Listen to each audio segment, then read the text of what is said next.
Puji Tuhan. Gimana kabar? Luar biasa? Luar biasa. Semuanya berbahagia pagi hari ini? Amin. Puji Tuhan ya. Kita akan baca firman Tuhan. Mazmur 1 ayat 1 sampai dengan 6. Minta tolong slide mungkin bisa ditampilkan. Ya, kita baca bersama-sama. 3, 2, 1. Berbahagialah orang yang tidak berjalan menurut nasihat orang fasik, yang tidak berdiri di jalan orang berdosa, dan yang tidak duduk dalam kumpulan pencemooh. Tetapi yang kesukaannya ialah Taurat Tuhan, dan yang merenungkan Taurat itu siang dan malam.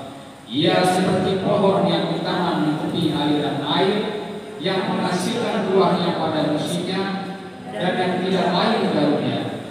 Apa saja yang diperbuatnya berhasil. Bukan demikian orang fasik, mereka seperti sekam yang ditiupkan angin. Sebab orang fasik tidak akan tahan dalam penghakiman. Begitu pula orang berdosa dalam perkumpulan orang benar. Sebab Tuhan mengenal orang benar, Tetapi jalan orang fasik menuju kebinasaan. Firman Tuhan ini saya yakin sudah sering kita dengar. Tapi pagi hari ini Tuhan kembali mengingatkan kepada kita. Tema yang saya bawa adalah kebahagiaan yang sejati, atau dengan kata lain diberkati oleh Tuhan. Mungkin Bapak Ibu bertanya-tanya, apakah selama ini sudah merasa bahagia dalam rumah tangga, dalam pekerjaan, di dalam studi, atau di dalam lingkungan? Yang menjadi pertanyaan pagi hari ini, seberapa seringkah kita berbahagia atau lebih banyak menderita? Kita percaya bahwa Tuhan itu sangat mengasihani kita. Dia mau kita anak-anaknya hidup dalam berbahagia. Tetapi sering kita alami jauh dari kebahagiaan. Sadar atau tidak disadari, mungkin itu menjadi problem dalam hidup kita. Mungkin saja banyak hal yang kita tidak mengerti. Mengapa hidup kita tidak selalu berbahagia? Tuhan mau kita berbahagia, dan Dia siap memberikan kebahagiaan bagi kita. Kenapa? Kita orang yang berdosa ditebus oleh Tuhan.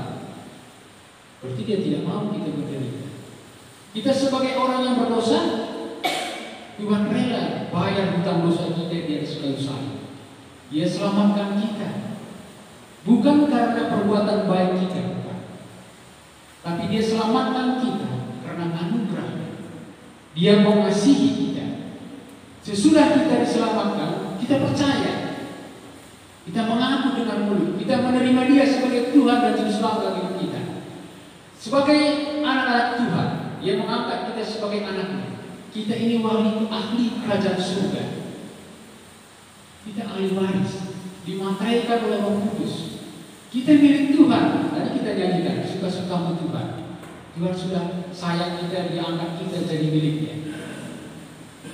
Sehingga karena kita sudah diselamatkan, Tuhan mau agar hidup kita melakukan pekerjaan baik yang Tuhan siapkan bagi kita. Sehingga pada pagi hari ini firman Tuhan bertanya kepada kita, bagaimana supaya anak-anaknya bisa berbahagia? Yang pertama adalah tidak mengikuti jalan orang fasik. Masa sih anak Tuhan mengikuti jalan orang fasik? Kapan bahagianya? Namanya anak Tuhan, rajin beribadah. Tetapi begitu pulang dari ibadah, ketemu sama orang-orang yang tidak mengenal Tuhan, ataupun mungkin orang itu mengenal Tuhan, tapi dia tidak tahu. Dia hanya tahu Tuhan itu sekedar pengetahuan. Mungkin beberapa kali dia gereja, dia dengar, tapi dia tidak tahu. Begitu kita ketemu sama mereka dalam urusan bisnis, misalkan dalam pekerjaan, ada sesuatu, mau nggak? Kenapa? Kita ada begini-begini. Padahal Roh Kudus dalam dalam diri kita mengingatkan, jangan dengar nasihatnya. Nah, pilihan ada dalam diri kita, mau berbahagia atau tidak. Tetapi kadang karena keuntungan yang diberitakan sama kita tertarik. Ini jadi dilema, mengikuti nasihat dia atau tidak. Tidak. Tapi kalau kita mengikuti nasihat orang fasik, tidak akan berbahagia, pasti sedih. Tapi kalau kita tidak mengikuti nasihat orang fasik, orang yang tidak mau taat sama Tuhan, kita akan berbahagia. Kenapa? Karena seringkali kalau orang fasik, kebahagiaannya itu adalah keuangan, jabatan, pangkat. Apa yang dia mau dia dapatkan itu dia senang, tetapi dia tidak tahu ujungnya membawa kebinasaan. Sementara kita anak-anak Tuhan harus berani berkata tidak. Jangan mengikuti jalan orang fasik, yaitu jalan orang yang tidak mengenal Tuhan. Begitu Bapak Ibu pulang dari gereja, hal ini pasti ketemu, tidak mungkin tidak. Tapi saya yakin orang yang ada pada pagi hari ini tidak ada orang fasik di sini. Semuanya kita adalah orang yang benar di hadapan Tuhan. Amin. Tepuk tangan dulu buat Tuhan. Kalau kita tidak mengikuti jalan orang fasik, tidak berjalan menurut nasihatnya, tidak berdiri di jalan orang berdosa, tidak duduk dalam kumpulan pencemooh, hati-hati ya. Namanya anak Tuhan, mau diberkati, tetapi seringkali kita tidak sadar bergaul sama orang-orang yang suka mencemooh. Gosip, semakin digosok semakin sih. Tanpa ada wartawan jadi wartawan sendiri. Sebar ke kiri, sebar ke kanan. Jadi pencemooh. Anak Tuhan kok jadi pencemooh? Harusnya menjadi berkat, tapi jadi pencemooh. Malahan dia lebih agresif, dapat info, disimpan. Saya beritakan ke siapa ya, teman terdekat siapa ya, dia disampaikan. Itu pencemooh. Berbahagia kalau orang seperti itu? Tidak. Senang memang senang karena keinginan hatinya tercapai. Tapi pada saat itu, habis itu, Roh Kudus peringatkan, anak Tuhan sejak kapan jadi identitasnya jadi pencemooh? Kalau dia sadar, itu dia sedih. Aduh Tuhan, ampuni saya. Tapi kalau dia tidak sadar, hanyut terus. Jadi kenapa anak Tuhan tidak berbahagia? Karena dia hidup bergaul dengan orang-orang yang tidak mengenal Tuhan. Harusnya jadi berkat, bukan mengikuti nasihatnya, bukan mengikuti ajarannya. Oleh karena itu, kita percaya kalau kehidupan kita mau diberkati dan berbahagia karena Tuhan, jangan lakukan, jangan ikuti tabiat kebiasaan orang-orang fasik. Setuju? Tepuk tangan dulu. Jadi bulan depan ini yakinkan Bapak Ibu, saya adalah anak Tuhan.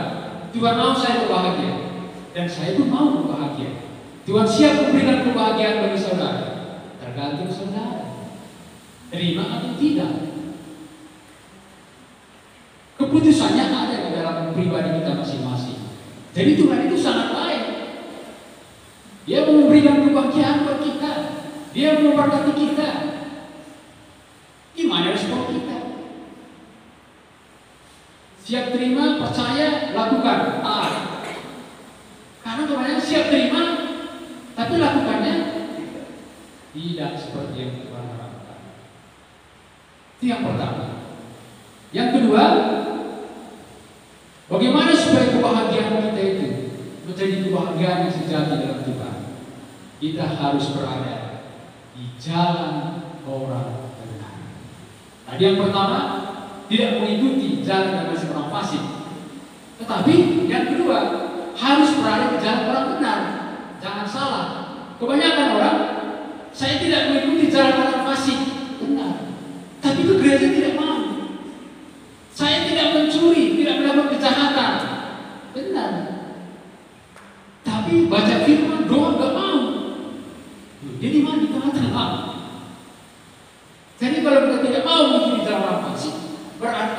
harus berada di jalan orang benar.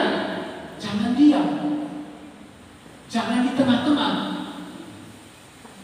Kalau kita misalkan ngobrol, sharing sama orang yang kurang taat, mereka tahu. Pak Ginting, saya tidak mencuri kok. Saya tidak mencemooh. Saya tidak melakukan hal yang jahat. Kalau gitu, kenapa gereja? Nah, saya nggak mau gereja. Belum, nanti tunggu waktunya. Nah, itu nggak bakalan diberkati. Jadi harus berada di jalan orang yang benar. Tadi di ayat 2. Tetapi yang kesukaannya ialah Taurat Tuhan, dan yang merenungkan Taurat itu siang dan malam. Itulah jalan orang benar. Kita dulunya bukan orang benar. Kita orang berdosa. Terus bagaimana jadinya kita jadi orang benar? Apakah karena kita semakin hari semakin baik? Bukan. Karena Tuhan yang telah menebus kita. Tuhan mengampuni segala dosa kita. Kita percaya kepadanya. Karena itu dia jadikan kita benar di hadapannya. Jadi kita menjadi orang benar itu karena Tuhan, bukan karena kita. Jadi kalau orang benar karena Tuhan, berarti harus taat sama yang memberikan kebenaran, yaitu Yesus Kristus. Coba kita baca Galatia 2 ayat 16.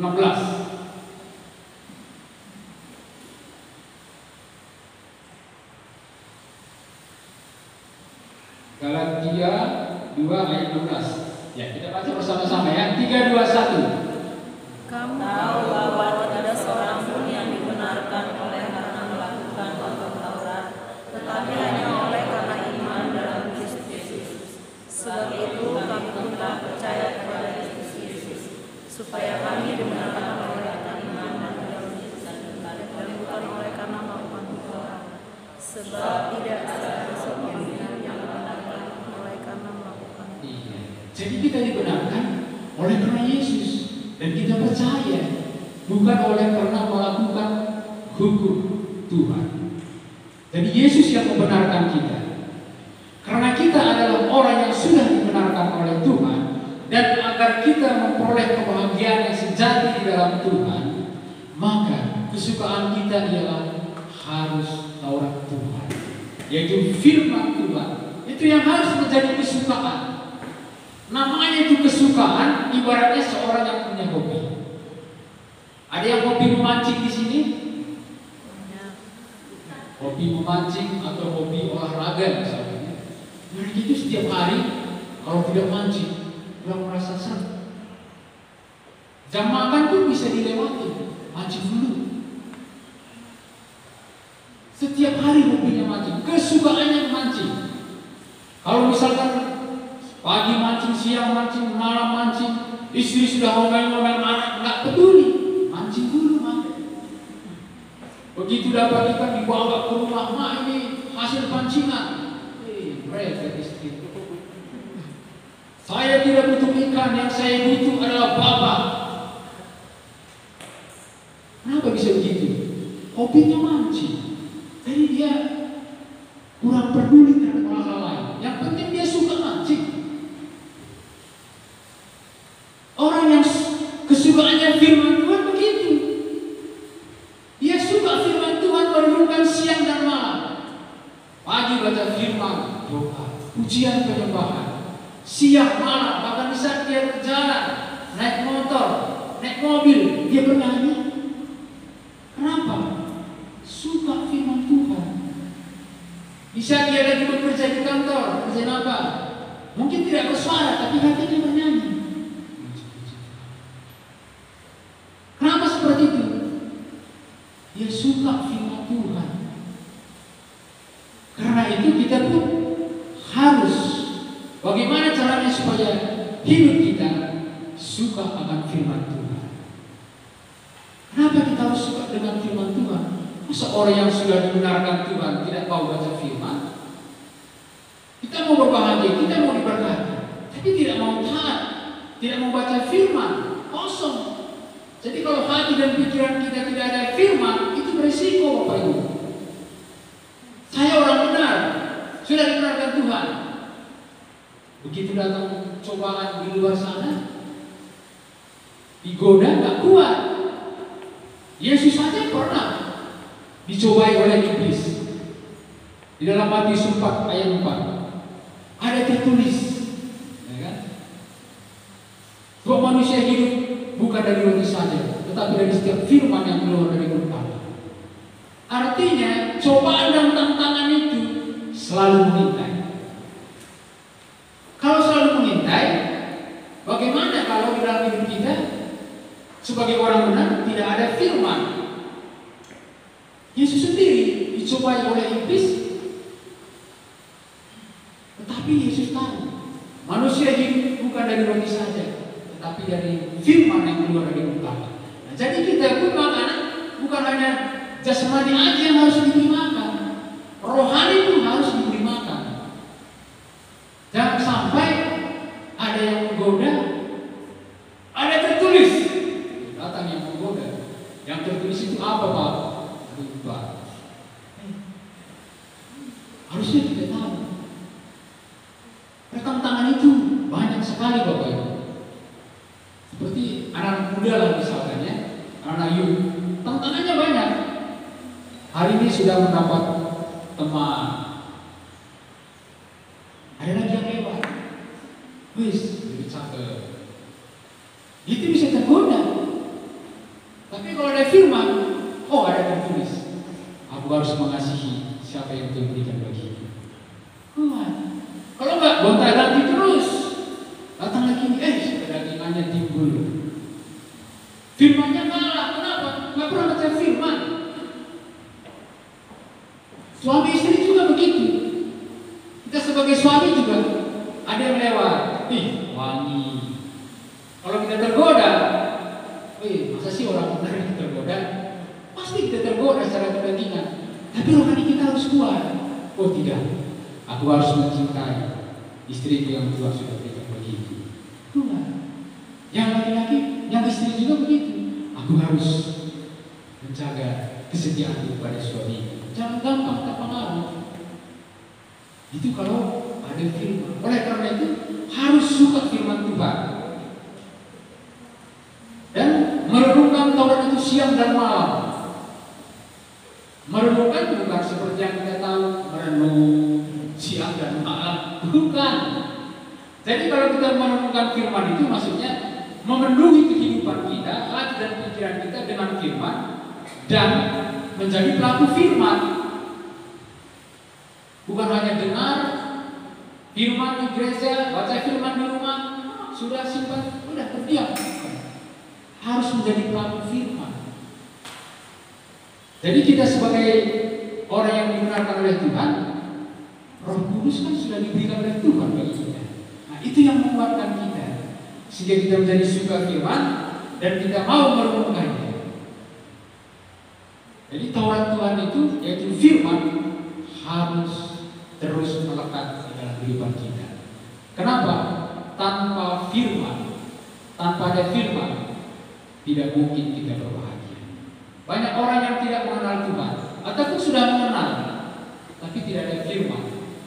Kelihatannya memang sukses secara dunia, pintar, tapi kebahagiaannya belum tentu. Bahkan kebahagiaan itu semu hanya sebentar. Tetapi kalau orang yang percaya sama Tuhan, orang yang dibenarkan oleh Tuhan, kita baca firman, kita merenungkannya, kita akan berbahagia.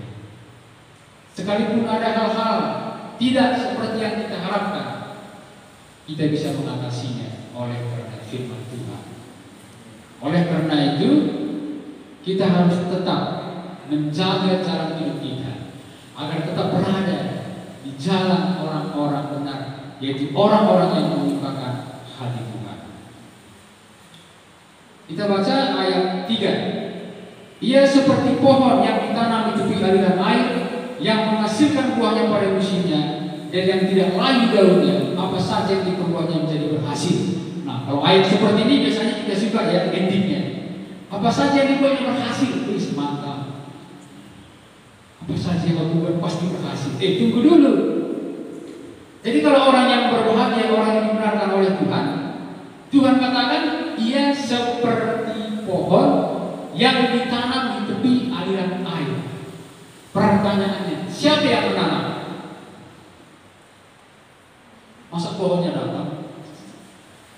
sendirinya nggak mungkin.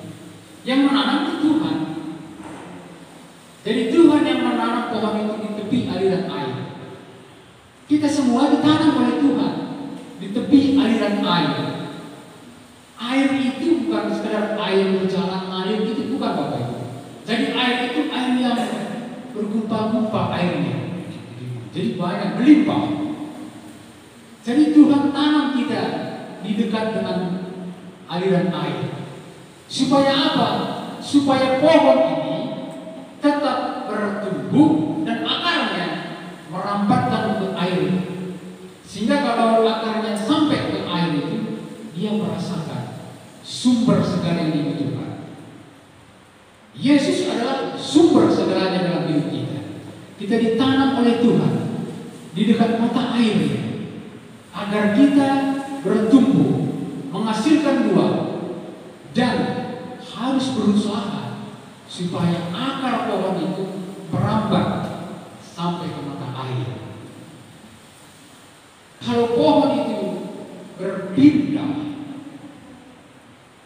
tidak mau lagi ditanam di tepi aliran air, dia tidak akan dapat sumber kehidupannya. Sumber kehidupan kita adalah Yesus. Kalau kita menjauh dari Yesus, saya tidak tahu bagaimana kebahagiaan kita. Oleh karena itu, selalu intim dengan Tuhan. Jangan menjauh dari Tuhan. Jangan menjauh dari sumber. Pohon itu kalau dia sudah ditanam, dia tidak berpindah. Sekalipun datang angin, datang badai, dia tidak berpindah. Tapi akarnya malahan semakin menancapkan ke tanah dan semakin mendekat ke mata air.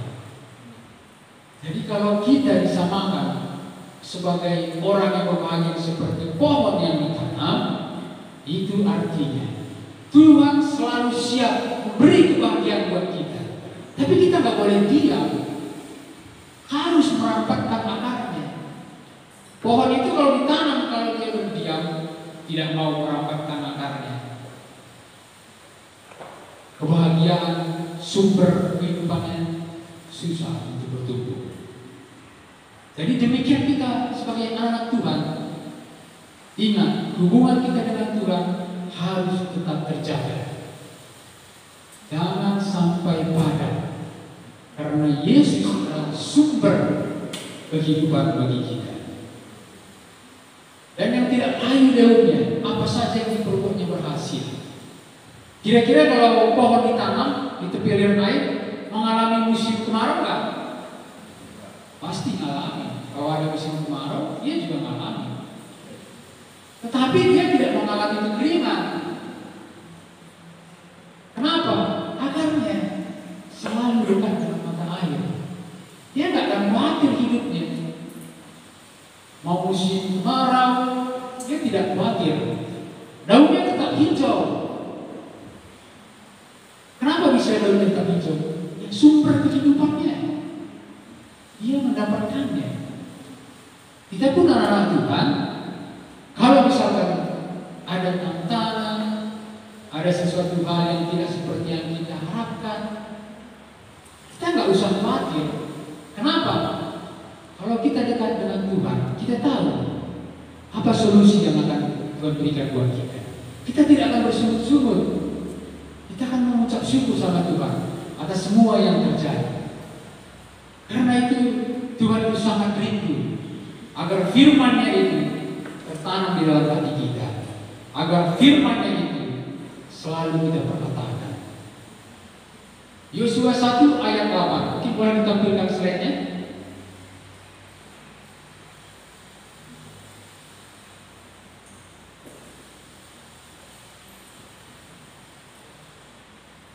Ya, mari kita Yosua 1 ayat 8.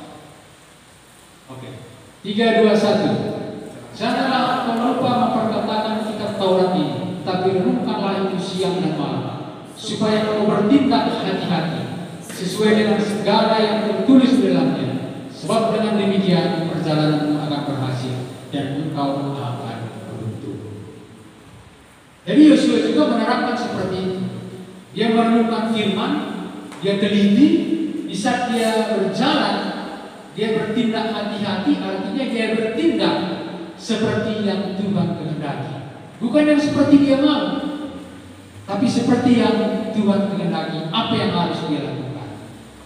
Kita juga sebagai orang yang dibenarkan Tuhan di dalam kehidupan kita, apapun yang kita lakukan, hati-hati. Jangan sampai kita salah untuk bertindak. Baca firman, tanam dalam hati, berbuah bagi orang lain, nama Tuhan dipermuliakan. Kita hidup harus berhati-hati. Jaga mulut kita, pikiran, perkataan kita.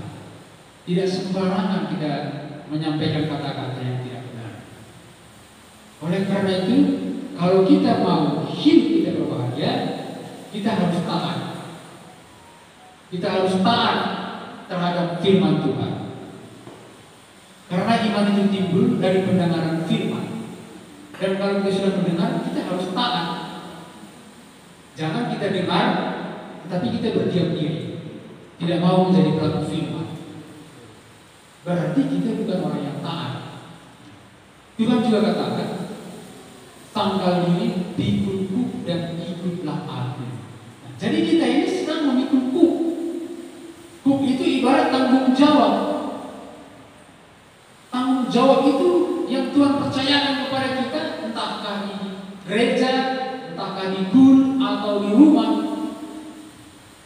Kita harus jadi orang yang bertanggung jawab. Walaupun berat, itu salah satu kuk yang Tuhan izinkan buat kita. Kita harus tetap mengucap syukur sama Tuhan. Jangan sampai kita lari dari tanggung jawab. Taat itu memang harus dikukuk. Taat itu punya beban, tapi ringan. Misalkan suami istri di dalam rumah, istri sering ngoceh, sebagai suami, ya taat. Sakit, ya sakit. Kerocehan ini. Tapi bagaimana kita harus taat? Ya itu kuk yang harus kita pikir. Coba kalau kita tahu dari dulu ya, wah itu udah lari. Harus taat. Tapi nggak kuat, yang kuat kan ada penolong, Roh Kudus. Dalam pekerjaan kita diberikan tugas, tidak seperti yang kita harapkan. Terlalu jauh, terlalu capek misalnya. Kalau kita nggak kerjakan, kita dianggap tidak mampu. Kalau kita kerjakan, butuh waktu yang panjang. Itu merupakan satu kuk yang kita pikul dalam pekerjaan. Tetapi dalam memikulnya, kita ingat, kita bukan sendirian. Ada Yesus yang memberikan kekuatan buat kita, sehingga kita akan mampu dan mengikuti, melakukannya seperti yang Tuhan kehendaki. Bagaimana kita tahu bahwa Tuhan mau seperti itu? Baca firman. Jangan dengar nasihat dari yang lain yang bukan anak Tuhan, nanti salah. Udah, nggak usah kerjain. Itu baca kasih dah. Udah isi manual aja dah. Itu banyak yang seperti itu. Udah kasih kopi aja dah. Gitu kan. Jadi banyak tantangannya. Tetapi sebagai orang yang diberkati oleh Tuhan, kita memang harus taat terhadap firman itu. Kenapa? Kita adalah seperti pohon yang ditanam di tepi aliran air. Artinya kita dekat dengan sumber, segala sumber. Kita punya persoalan karena kita dekat sama Tuhan. Sumber yang bisa mengatasi persoalan kita, kita dapat solusi. Kita mungkin mengalami penderitaan, tertekan atau gimana, kita akan dekat dengan sumber itu. Apa yang Tuhan kehendaki, tuntun aku Tuhan, supaya aku bisa mengatasinya, supaya setiap tindakan yang aku lakukan adalah tindakan bagi kemuliaan Tuhan, sehingga kita anak Tuhan menjadi orang yang berbahagia. Sekalipun mungkin kita tidak punya kebanyakan hal-hal yang diinginkan oleh dunia, seperti mungkin punya gaji yang bertambah setiap tahun, supaya bisa beli rumah, bisa beli mobil. Itu semua yang diinginkan orang. Orang percaya pun pasti kepingin seperti itu. Tetapi jalannya tidak seperti jalan orang fasik. Kenapa? Tuhan sanggup melimpahkannya. Tuhan sanggup memberikan, memberkati kita lebih daripada apa yang kita pikirkan. Tapi Tuhan tahu apa yang kita butuhkan. Bukan apa yang kita mau, tapi apa yang kita butuhkan. Karena itu jaga hubungan agar tetap intim dengan Tuhan. Jangan sampai api itu menjadi padam. Bagaimana Pak Kepala kita katakan? Jangan sampai api itu padam. Harus tetap menyala-nyala. Karena itu, yakinkan diri kita bahwa kita adalah orang yang sudah diselamatkan oleh Tuhan. Kita adalah orang yang mau Tuhan agar kita berbahagia, bukan menderita. Tidak. Tuhan sudah tanggung semua beban kita. Kecuali kalau Tuhan izinkan penderitaan bagi kita, itu pun seizin Tuhan. Tujuannya juga mulia, supaya iman kita bertumbuh, supaya pengharapan kita tetap kepada Tuhan. Tuhan mau kita berbahagia. Oleh karena itu, jangan sia-siakan kesempatan yang Tuhan kehendaki kita berbahagia. Berbahagia tidak mesti punya harta yang banyak. Berbahagia itu adalah jika hubungan kita dengan Tuhan selalu ada keharmonisan, selalu intim dengan Tuhan, maka damai sejahtera, sukacita selalu Tuhan limpahkan buat kita. Umur yang panjang juga Tuhan tambah-tambahkan buat kita. Sekalipun kita mungkin makan seadanya, tapi kita bersyukur, kita berbahagia. Kita memang tidak punya apa-apa. Kalau Tuhan berkati melimpah luar biasa bisa kita dapat. Tapi kalau belum, bukan berarti kita orang yang tidak bahagia, bukan. Tetap kita jadi orang yang berbahagia. Karena kekurangan bukan harta dunia, tetapi kebahagiaan adalah Tuhan. Standarnya adalah hubungan kita dengan Tuhan. Kita menikmati kehadirannya, kita menikmati kasih dan anugerahnya bagi kita. Di saat kita membutuhkan sesuatu, Tuhan selalu berikan jalan keluar buat kita. Nah, oleh karena itu, ada dua hal yang kita dapatkan pada pagi hari ini. Sebagai orang yang berbahagia, sebagai orang yang diberkati oleh Tuhan, jangan mengikuti jalan orang dosa. Yang kedua, harus tetap berada di jalan orang yang benar, yaitu kesukaannya firman Tuhan, merenungkan siang dan malam, dan menjadi pelaku firman Tuhan. Karena kita seumpama pohon yang ditanam di tepi aliran air yang dekat dengan sumber air itu, yaitu Yesus sendiri. Oleh karena itu, tetap semangat, jangan pernah mundur, supaya kebahagiaan kita tetap terjaga di dalam Tuhan. Beri kemuliaan buat Tuhan. Mari saya undang Bapak Ibu Tuhan berdiri.